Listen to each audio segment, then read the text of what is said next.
You guys, doesn't my hair look so good? Well, it should. It was very expensive. And I tell everyone that I've had 5 hair transplants. Monét Talks. You know, if I had a Cash App card, I would make it look very draggy. When I pull up my Cash App card, I want you to know that it's a Queen's card, okay? Not no boring black or just a silver. I want it to look fierce. And that's why I love Cash App, because it's more than just a safe way to send and receive your money. You get cool cards too. And with a Cash App card, you can get tons of perks without any hidden fees, girl. Think early access to concerts like my girl SZA, Taylor Swift. Y'all know Renaissance Beyonce Part 3 is coming very soon. Plus discounts on everyday purchases at brands you're probably already spending your money on. It also keeps your money safe by automatically flagging suspicious transactions and letting you lock your card instantly if it's ever lost or stolen. Bob tried to steal mine before, and he got locked out. Boom! For a limited time, new Cash App customers can earn $10 if they use code CASHAPP10 in their profile at sign up and send $5 to a friend within 14 days. Terms apply. Cash App is a financial services platform, not a bank. Banking services provided by Cash App's bank partners. Prepaid debit cards issued by Sutton Bank. Members FDIC. Direct deposit, roundups, overdraft coverage, and discounts provided by Cash App, a Block Inc. brand. Visit cash.app/legal/podcast for full disclosures. Monét Talks. Everybody come sit down, let's have a chat. Monét Talks. Living life gossip, chop it up, this or that. Monét Talks. Get comfortable, cause you on the show. We just wanna know where you been, who you been with. Monét Talks. Our guest today is a man who's been seducing Broadway, Hollywood, and Instagram since before ring lights were a thing. He's the tall drink of talent who made All Shook Up sexy, Xanadu campy, and American Horror Story somehow even gayer. He's a father, a heartthrob, and a zaddy. All rolled into one is the devastatingly moisturized Cheyenne Jackson. Oh, thank you. Did you write that? Yes. That's really good. Of course. Cheyenne, do you believe in skincare? Is skincare a must? Yes. Unfortunately, I started skincare later than I should have. And I'm from the generation where like we didn't really do, sunscreen as kids and stuff. I got so burnt, but I definitely. Yeah, I think I love that skincare is becoming a thing. My partner, he was not a skincare girl, and I've got him into skincare. It's definitely making a difference. Because as we're getting older out here, you got to take care of that skin. Yes, skin is the first thing that's like. And my husband's just, I have to beg him to put on sunscreen, and it's just we really have to make that shift. Yeah. Do you remember the first time we met? Well, when I think of you, I always think of that when we were in P-Town. Yes. It was during COVID. That wasn't the first time. That was the second time. It was during COVID. We were in P-Town and we were at this little tea dance party thing. And then we were like on the outskirts of it, trying to like breathe in the good air and not the COVID air over here. It was the height of COVID. I had to go into the woods right after that. You and I were not drinking, and we were standing on the edge, just trying to get the air in. But we met before that? Yes. Remind me. Years ago, I had, in 2019, I had my show Exchange Rate. And you were guest on Exchange Rate. It was a small little digital show I did. Well, so it was a big show we did live in downtown, but then when COVID happened. Oh, we did it virtually. We did it virtually, That's we did it in person. Right. Yeah. I used to love Build. It was such a fun vibe, but anyway, whatever. She's over. You don't look like someone from Spokane, Washington. Really? What does someone from Spokane look like? Well, so I've done a few gigs in Spokane, and it's a very interesting place. Spokane was when I had an opener for me who was a straight dude that the club recommended, and then when he opened for me, he decided to put trans bathroom jokes at the end of his set, and I was like, you were opening for Monét X Change. You I know what will win these people over. Trans bathroom joke. It was bizarre. The audience turned on him so fast. Yeah. Spokane, that whole area is definitely an interesting swath. Yeah, it's like 30 miles from the Aryan Nation compound up in Coeur d'Alene. Wait, what's the Aryan Nation? Like Ku Klux Klan. Aryan Nation. Aryan. Oh, God, really? Yes. Oh. So right on the border of Washington and Idaho, I'm from this little teeny town called Newport, Washington, and Old Town, Idaho. The Ponderay River ran between the two states. So I kind of, went back and forth. But yeah, Spokane was the big town around. Yeah. But very, very Republican, very white, very And growing up, I'm picturing Cheyenne is with the pitchfork bailing this. Like, was that? I wasn't on a farm, but I definitely grew up so poor. We had like no running water, outhouse. No running water is crazy, Cheyenne. I know. No, not an outhouse. Like shitting in an outhouse. Yes. Ah! And my mom hates when I say that. She's like, we only didn't have running water for 5 years. Like, it's a long time. 5 years is a long time. But we lived in the woods. My dad built our little cabin, and we lived out in the woods on 20 acres. And we lived off the land. My parents were hippies, and then they became born-again Christians. Okay. So it was this really strange pendulum swing. But it was almost like this enclave of...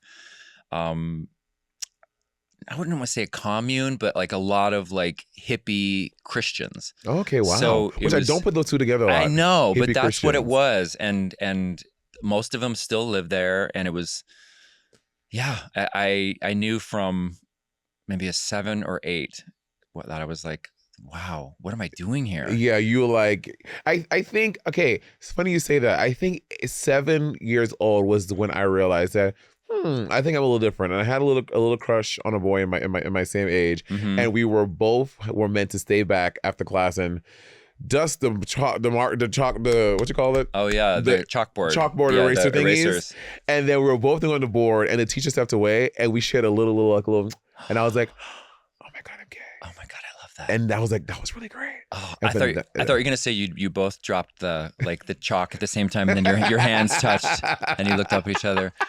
Oh, I love that. Yeah, 7. I was really big on yard sales. I would like go to yard sales in the tent because we were so poor, but it was fun to like lick through other people's shit. Yeah. And I found this tape of, it was called Billy, Ella, Lena, Sarah. Billie Holiday, Lena Horne, Sarah Vaughan, Ella Fitzgerald. Like all 7-year-old boys, I was obsessed with the leading ladies of jazz. So yeah, I think from then on, I just thought like, who am I in this town? And then I grew to be this tall person who was athletic, but would much rather be in show choir. And so I always was just a big queer kid in the Northwest, which was something. Okay, show choir. See, I fundamentally think that kids, I don't know if show choirs, maybe because I'm over here on the East Coast, I don't see, it's not in my view a lot. I think like, because I was in choir as a kid too, choir to me is such a great place for young singers to start. Yes. Because it is a lot of teaching you how to blend in and be one sound, but I found so much of my voice in choir, and I think choir is a great school for young kids to like learn their voice. Totally agree. And know how to blend, but also sing. Totally agree. And you also learn music theory really early, and you can learn how to sight read music. And at first I was always a bass 2. Oh my god, me too. Really? Yes, I'm bass 2 from the beginning. Same. Yes. But then as I got older, obviously my voice is higher, and so I'm much more of a tenor or a high baritone. But back in the day, it was all like, yeah, literally, I was bass 1 in the choir, which I like the first lowest bass, and I was like, but unlike you though, my voice has not gotten that high. Like I still like to this day comfortably, I'm at like an F sharp maybe, which you're way higher than that. You be up in the stratosphere. Yeah. Okay, so did you like teach yourself to do that, or just happen naturally? So I when I found out who George Michael was, I just became obsessed with his voice. And so I would listen.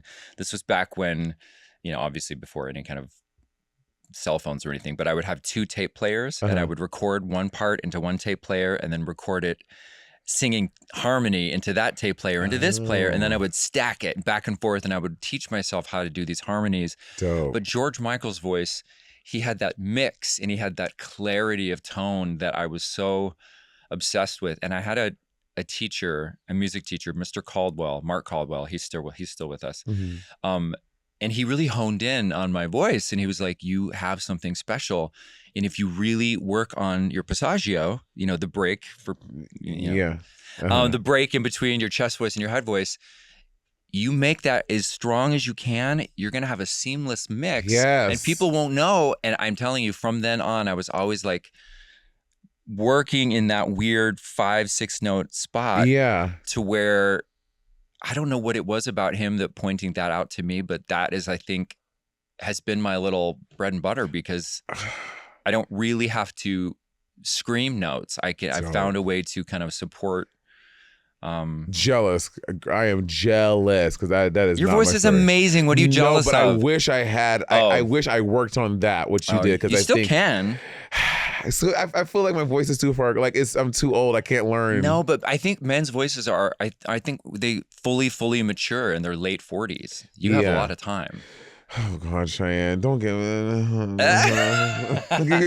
homework. Are you still? But are you actively singing still? Yeah. Oh, you are. Singing. Good. Yeah. So I guess I am trying to find a regular teacher though. I think that my last like real voice lesson was when I graduated college in 2012. I haven't had like a voice lesson, like a teacher I go to like every 2 weeks, something like that since then. So that's what I think I need. I need to find that voice teacher again. Do you have a voice train? Do you like voice warm up and you keep it up? Yeah, okay. yeah, keep it up. Yeah, good. Because also when I do some of this like symphony and oratorio work, it's nice to like there's someone in LA I work with and I just check in with him like every couple of months and be like, I want like a teach like someone who can help me do that. I have some folks. Do you? Yeah, Shan, I would love that. Yeah. Wait, so do your kids have singing talents? They both love music. Okay. They both love to sing. Uh-huh. My son has an incredible voice. Oh, word. And my daughter loves to sing, and she can sing. She can match pitch when you're singing with her. But we were in the car the other day. She's so funny. Her timing is hilarious. She was like trying to belt out this song from what are all the kids? K-pop Demon Hunters. Yeah, K-pop Demon. Yeah. And she was holding this note out, and I was driving up the driveway, and then she cracked on the note, and she goes, "Well, looks like I'm not going to be a singer." So funny, so aware. But they both love to sing, but yeah, my son has quite the little voice. And Word. Yeah, he's like, he love has like that. this like wide vibrato, and I don't know. I mean, he's just. So now, are you gonna encourage going into the artistry? You're like, no. This profession is not for the faint of heart, darling. Or do you want it for them? I want them to. I want them to explore what they want to do. Mm-hmm. They do the little plays in their school, and they're always like the little stars of their little things. But they're both. My daughter is much more of an artist. Okay. She draws and she nice. paints. Her drawing is insanity, and my son is super sporty. Oh wow! Okay. He's like, he calls me bro. I don't know how this happened. Both of my kids came out as straight to me. No shit. We were at the Really? Yes, we were at the breakfast table. It was like last year, and my daughter was eating, and she's like, "Dads, I don't think I'm gay." And me and Jason were like, "Oh, well, it's okay. We'll love you anyway." It was so weird, and then my son, without looking up from his eggs, he's like, "Yeah, I'm not gay either, but I want to go to the parade." I said, "Listen, you guys know I gotta. This is great, whatever." But yeah, they just are on their own little paths. Yeah. My son did say something about wanting an agent one day because they're both super cute little kids, and people always talk about, they'll stop them and be like, "Oh, you're so." This girl, somebody stopped my daughter in Target and said, "Oh, you should be a little child model," and my daughter's like, "Should I be?" I'm like, no. I think this was like one of those things where you go to the mall. Oh God! And you pay for a thing. I'm like, no. Yeah, no, we're not doing that. I want her to be a little kid. Yeah. I think my background being so poor and also just living in the woods, I keep my kids' lives very small because they're only innocent for this little period of time until the world tries to. Right. Yeah. So like sometimes when people meet my kids. Somebody said to me the other day, they're like, "I hope you don't take this the wrong way, but your kids kind of seem like homeschool kids." I'm like, "Great, I love it." I think they meant just that they're not on devices. Yeah, they look right at you when they're talking. Yeah, they're very like alive. And if you've ever met Jason, my husband, he's like very alive. And so, yeah, I miss him so much. Okay, sorry. So 9/11. This is so funny because I was talking to Michelle Butel and she was saying kind of some story. 9/11 made you want to come to New York City. Yeah. That is literally, that doesn't seem like a very, how? Yeah. Why? I was 27. Uh-huh. I was living in Seattle. I was working at a magazine and I was doing theater. As a model? No. Oh, God. I was selling ads and I was working in Seattle. I had gotten my equity card, so I was doing theater, but I didn't go to school for theater. I didn't go to school at all. And I kind of thought that I'd missed the boat acting wise because I was 27 and I'd seen people go to New York like right out of Juilliard. And I was okay, I'm just going to live in Seattle and do some theater and maybe meet a boy. And then 2 things happened. My brother's little girl died. She was 3. And then 9/11 happened. And both of those things were so earth-shattering. And the idea that life is going so fast. My dream was always to go to New York, but I was too afraid because I thought, well, I don't have a degree. I don't know anyone. But I thought, oh my God, fuck. Look how quickly it can be over. Yeah. So 6 months after 9/11, I moved to New York. I knew one person in New York and they were a working Broadway actor and they gave me their agent's number and I auditioned for their agent and they signed me that day. What? And my very first audition that they sent me out on was for Thoroughly Modern Millie. Yeah. And I booked it. That's insane. It was insane. That's like the sweetheart dream of like people like. It was insane. I'm telling you, it was kismet because it was like things come to you when they're supposed to come to you. And they needed somebody who could cover 2 leads. The low baritone, the high tenor, Gavin Creel, who became my best friend, and somebody who looked kind of old and kind of young. That's me. I mean, when I was 16, I auditioned for a local production of The Sound of Music, and they thought I was there for the captain. And I was like, I'm here for Rolf. I'm 16, you bitches. But I've just always had a man face, even though I was like a kid. So, it was just one of those things. And there was a song in it that I had that was a patter song. And I've always been able to like speak really fast. It was just one of those things. Yeah. But it gets you to patter songs like stuff you see a lot in Sondheim, right? Yeah. Just like really, really, pardon me, is everybody really fast. Yeah. Work. Okay, I want to list some of your, y'all, these are just the Broadway credits, by the way. Okay. Aida, Thoroughly Modern Millie, All Shook Up, Xanadu, Finian's Rainbow, 8, The Performers, Into the Woods. We're going to talk about this one, Oh Mary. Like, that's just... I'm winded even just thinking about all that. Like how, so like you come to New York to do Broadway and then obviously you've done all these roles, all these credits. Like, obviously you're happy with your decision to go to Broadway? Yeah. Or were you thinking that there was something else that you should have done? No, I mean, my life kind of unfolded the way it has. I truly believe, I never believe in looking back. I believe if things come to you, say yes to, I try to say yes to almost every opportunity because you never know where it's going to lead you or who you're going to meet on that little thing.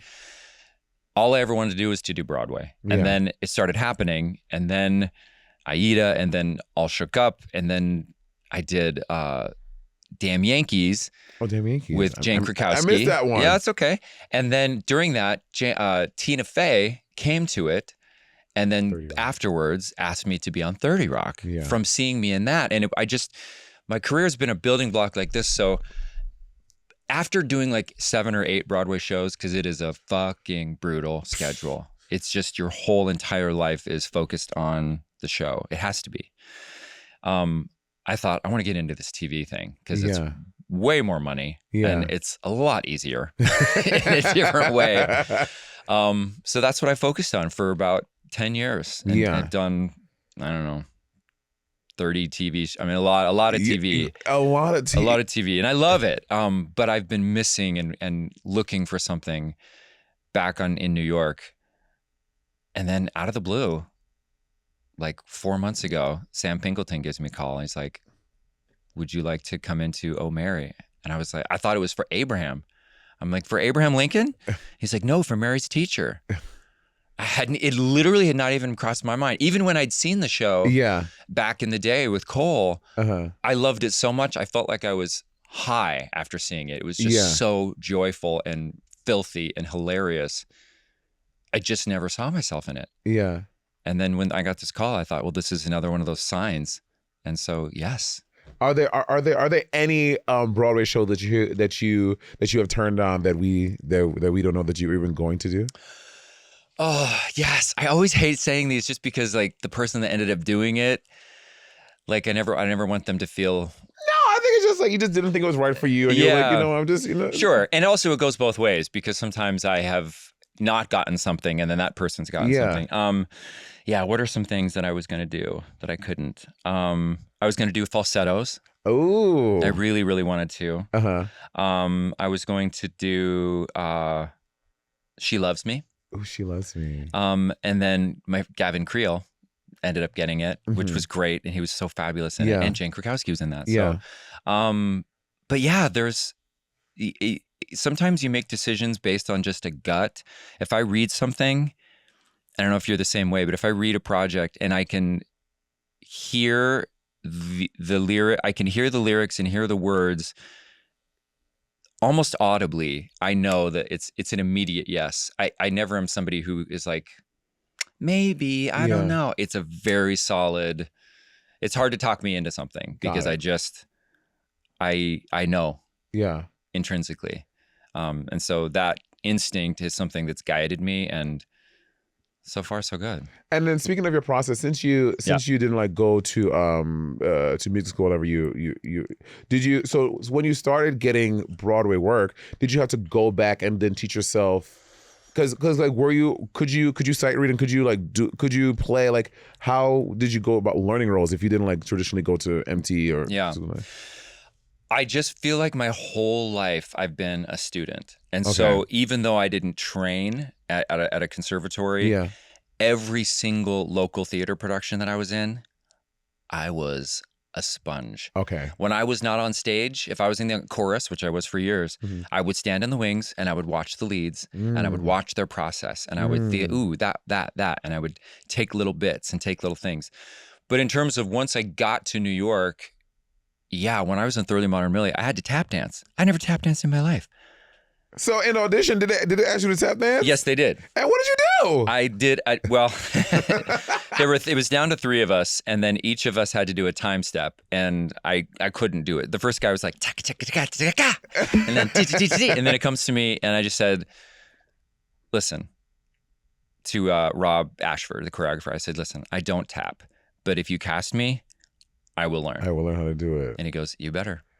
And they cast me, and you better believe I was at Broadway Dance Center alongside 8-year-old girls going flap, step, flap, step. Wow. My feet were bloody, but I got it. I learned it, and I couldn't make all the sounds like all the boys could, but they just popped me in the back. And got you. But, See, I love to hear that. You just do the work. And over the years, I guess by just doing it and learning, and I've gotten to do scenes with some of the most, with fucking Kathy Bates and Jenna Rollins, and Jane Krakowski is one of the best scene partners I've ever had. She's just an aggressively good listener on stage. And every single person I work with, I just like, ooh, that's amazing. I'm going to take that. I'm going to take that. I'm going to take that. I'm also big on mentors. I love older Hollywood mentors. Tony Roberts was my mentor for years. He was in Xanadu with me. He's a character actor, older. What role was he in Xanadu? He was like Danny. He was the older. He was in all the Woody Allen movies. He's like very New York. Oh, okay, yeah. But I love a mentor, and I'm trying to do that for folks too. What's something, in your opinion, that straight actors get praised for that gay actors have been doing for years? The eye roll. I love the eye roll. Well, how about just the fact that if they play a gay role, that they're so brave. I know. Like, the braver, like wow. Every time I play a straight role, am I brave?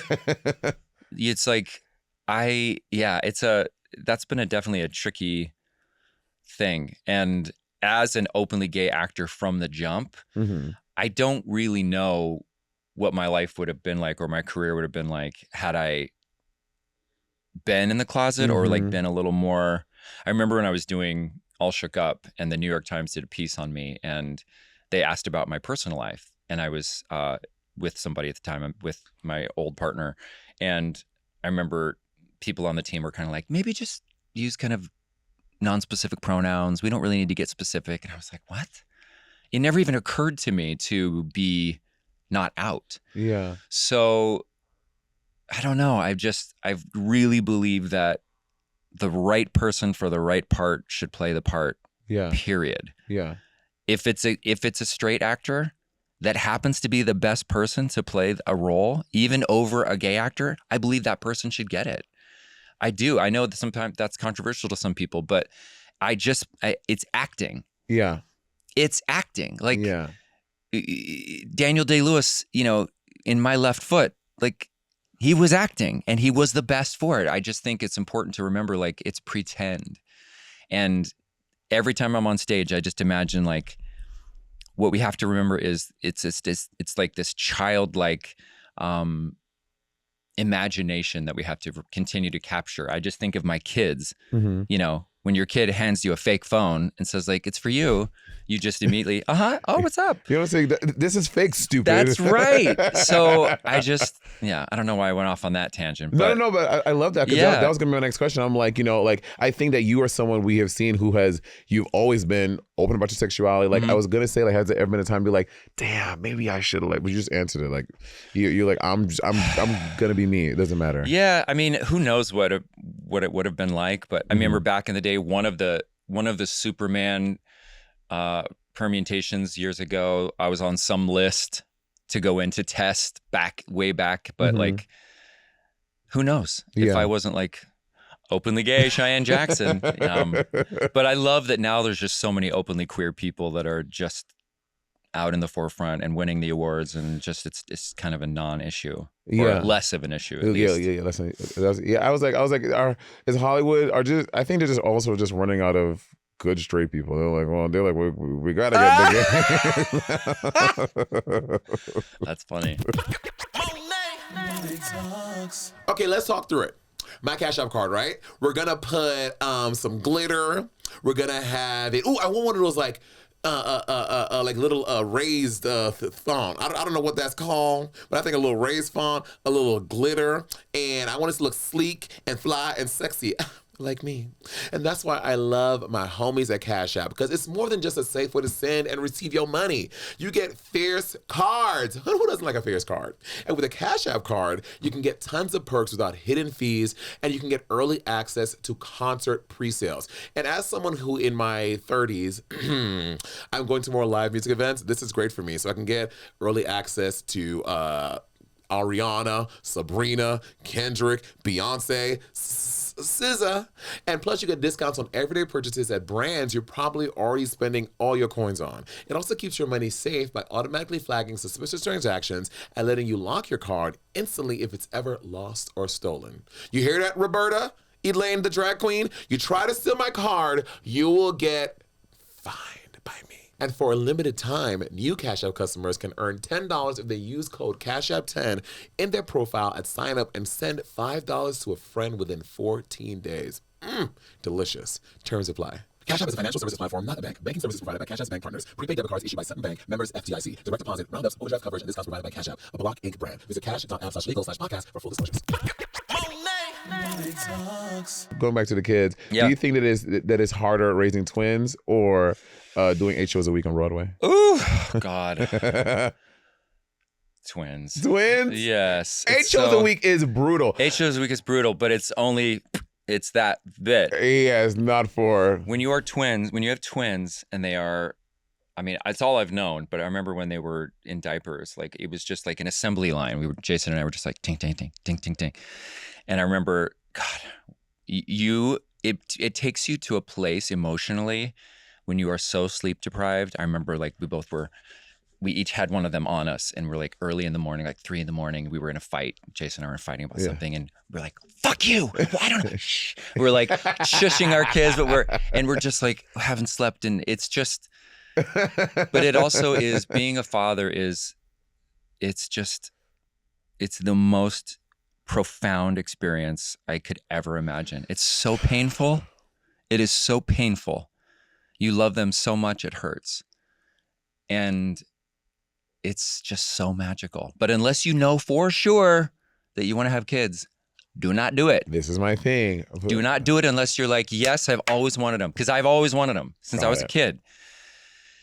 And then I met somebody who wanted them like I did. I met Jason 13 and a half years ago, and he wants kids. I want kids. Boom. We started right away. Wow. So yeah, I see. That's literally what I say. It's like I wavered to back and forth. I'm like, "What? Really want kids?" And so I'm like, no. So I'm like, that's a really big reason not to have kids. Yeah. Because I'm like, no shade. But when I had my cat, I was like, you know what? Worst case scenario, this is too much to handle.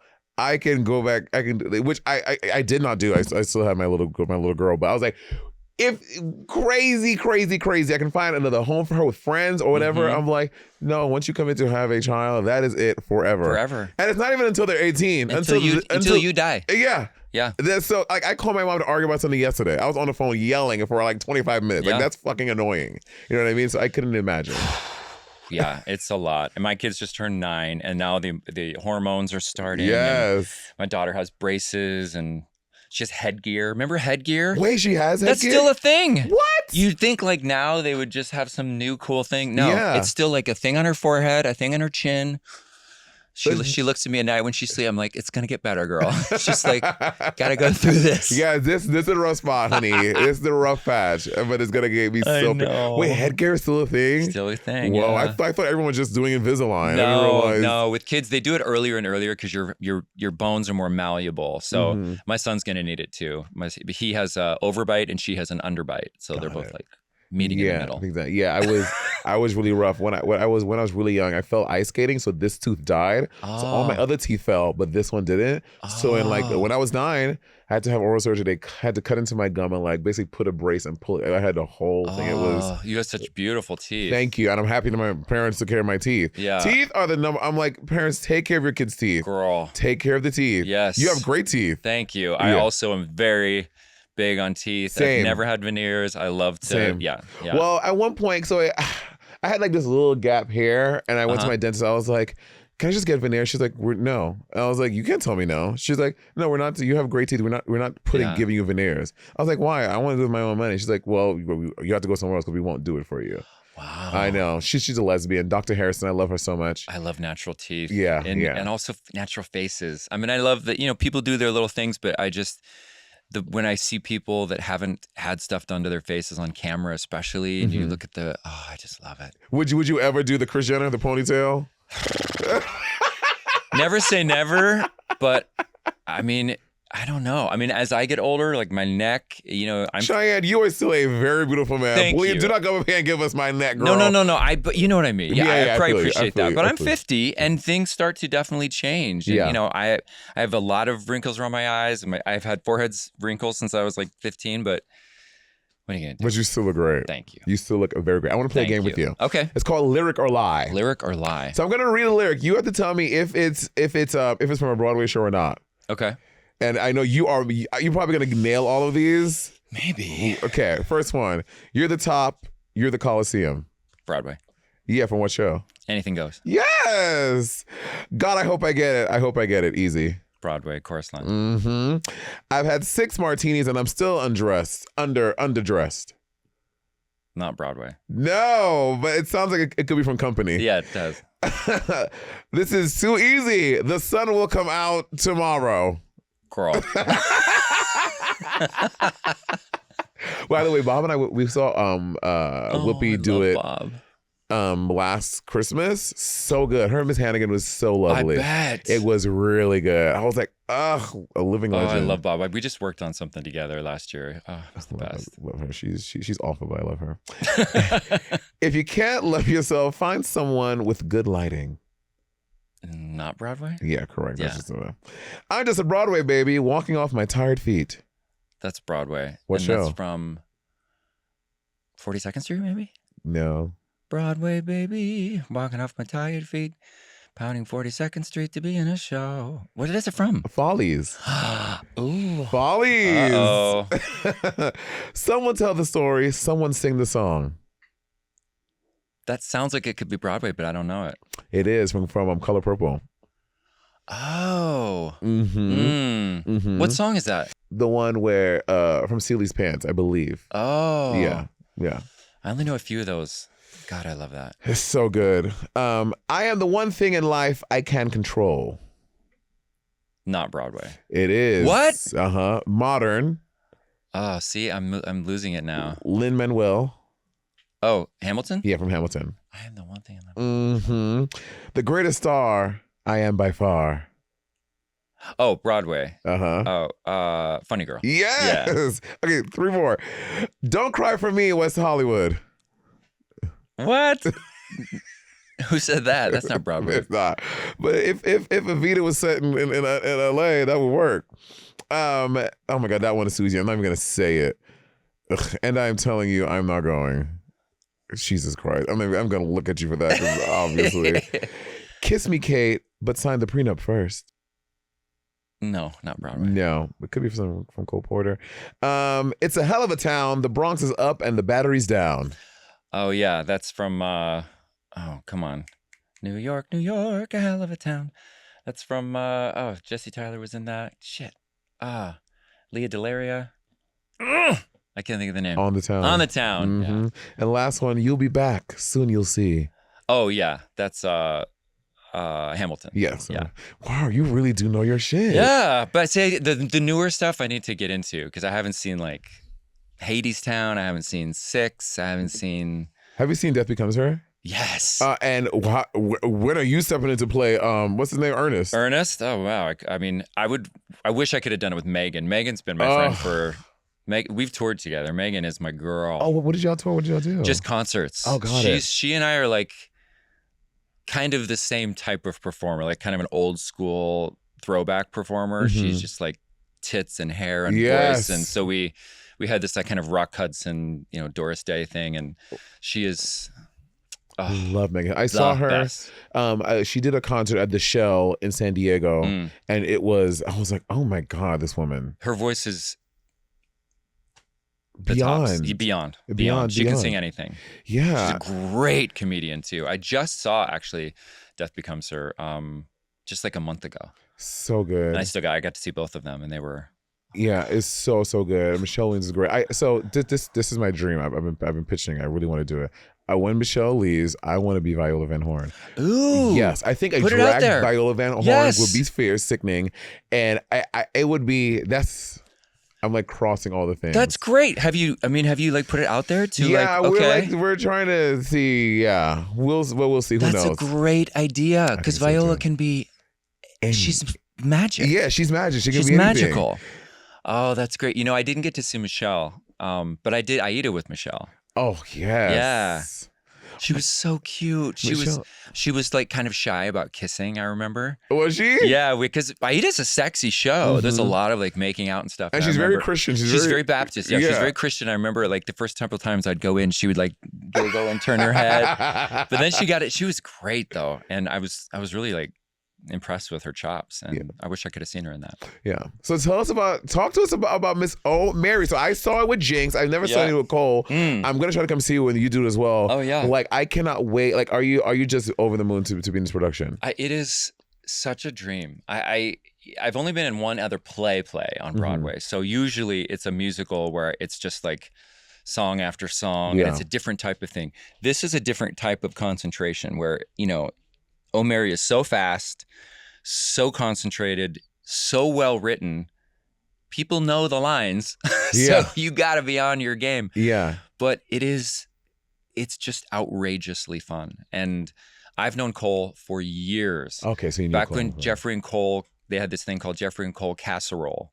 It was a little sketch comedy show on YouTube, and I would go to their little funky apartment and like do a little guest spot. So Cole is just a singular, once in a generation voice, and I'm fucking loving it. Well, I think the whole story of the show, like how it, because I remember when it first came out, it was downtown in West Village, and to see how obviously someone of his artistry and his talents create this thing that is now this huge hit on Broadway. I think it really gives a lot of hope to a lot of artists that are there. And like, well, if I create something, no one's really gonna care. Like, no, you just gotta pound a pavement and make it work. And because you never know what project of yours is gonna like flourish into this. That's right. beast. And sometimes people think being as, I'm gonna write something that everyone can relate to.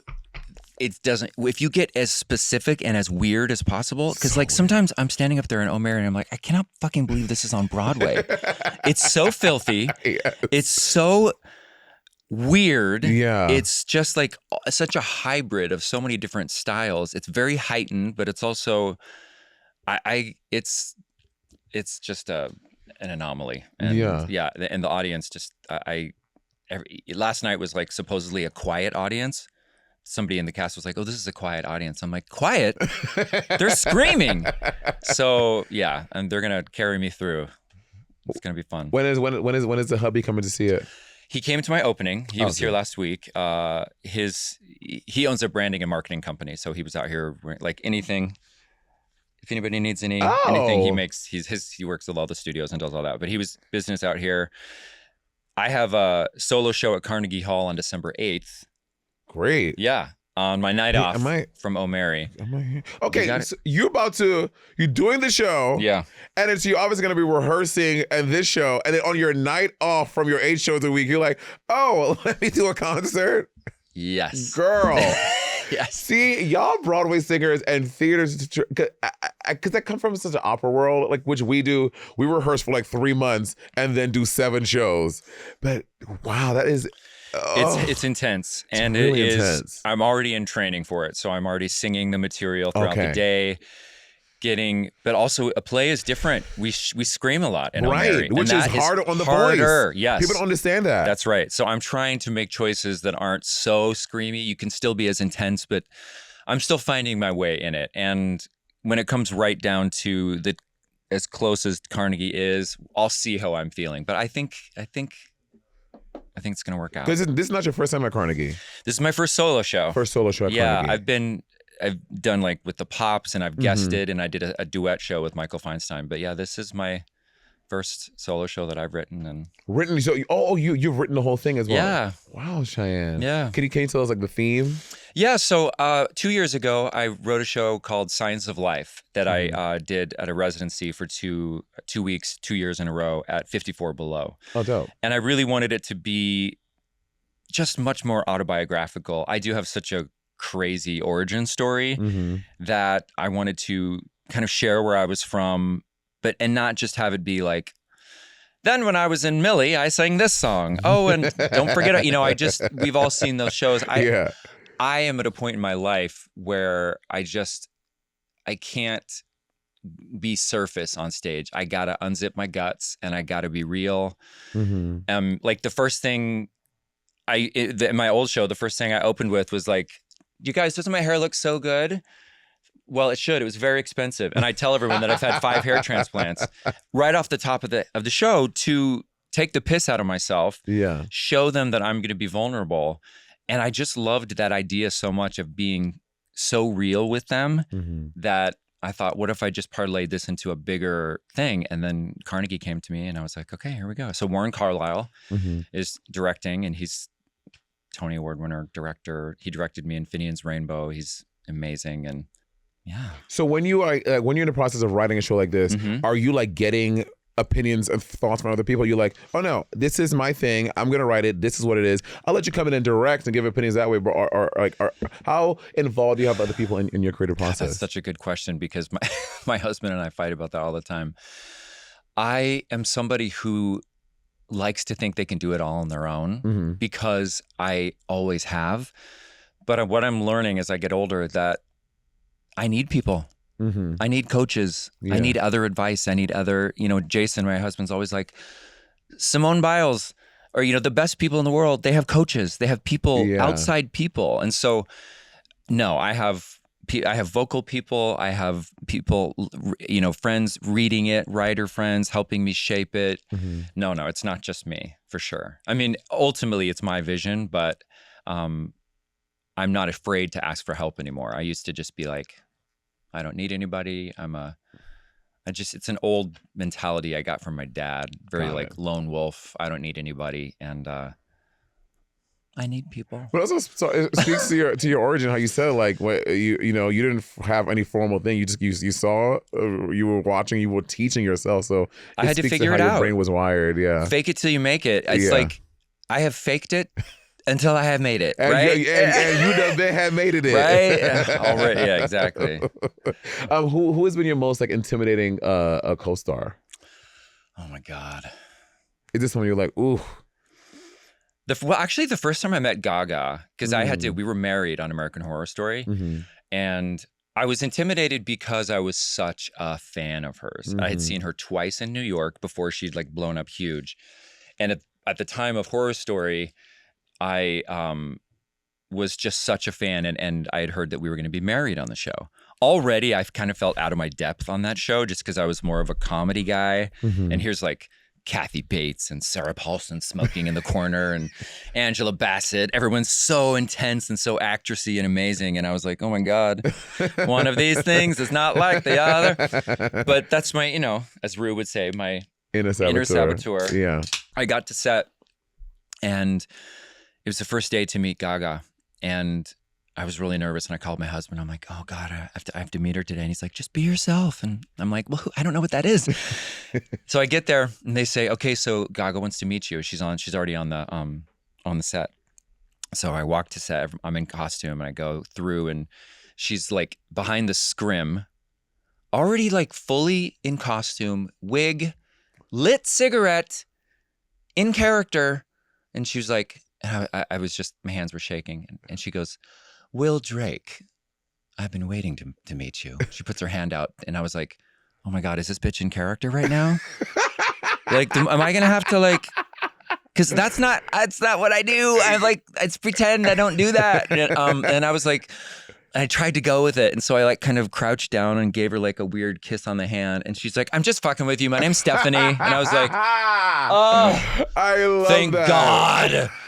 So she was cool as shit. And what I loved about her and still love about her is that she said from day one, she's like, you guys, I really want to become a great actress.